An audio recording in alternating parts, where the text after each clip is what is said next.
তবে এইখানে যারা লোকাল লোকজন এরা 2-3 জন নিয়ে এই 125 সিসি বাইকে উঠা যায় নাইমা যায়, কারণ ওরা তো প্রতিটা কার্ভিং চিনে, জানে যে আসলে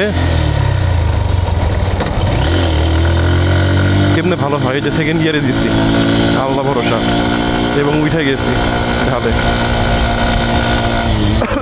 স্পিড দিলে সমস্যা নেই, কিন্তু স্পিড না হইলেই সমস্যা। এই যে আরেকটা ঢাল, কড়া ঢাল। There is no way I can go up with second gear.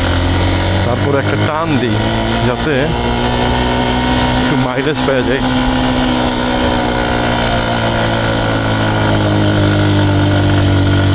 O nice, second গিয়ারে উঠে গেছি, কনফিডেন্স লাগে আসলে।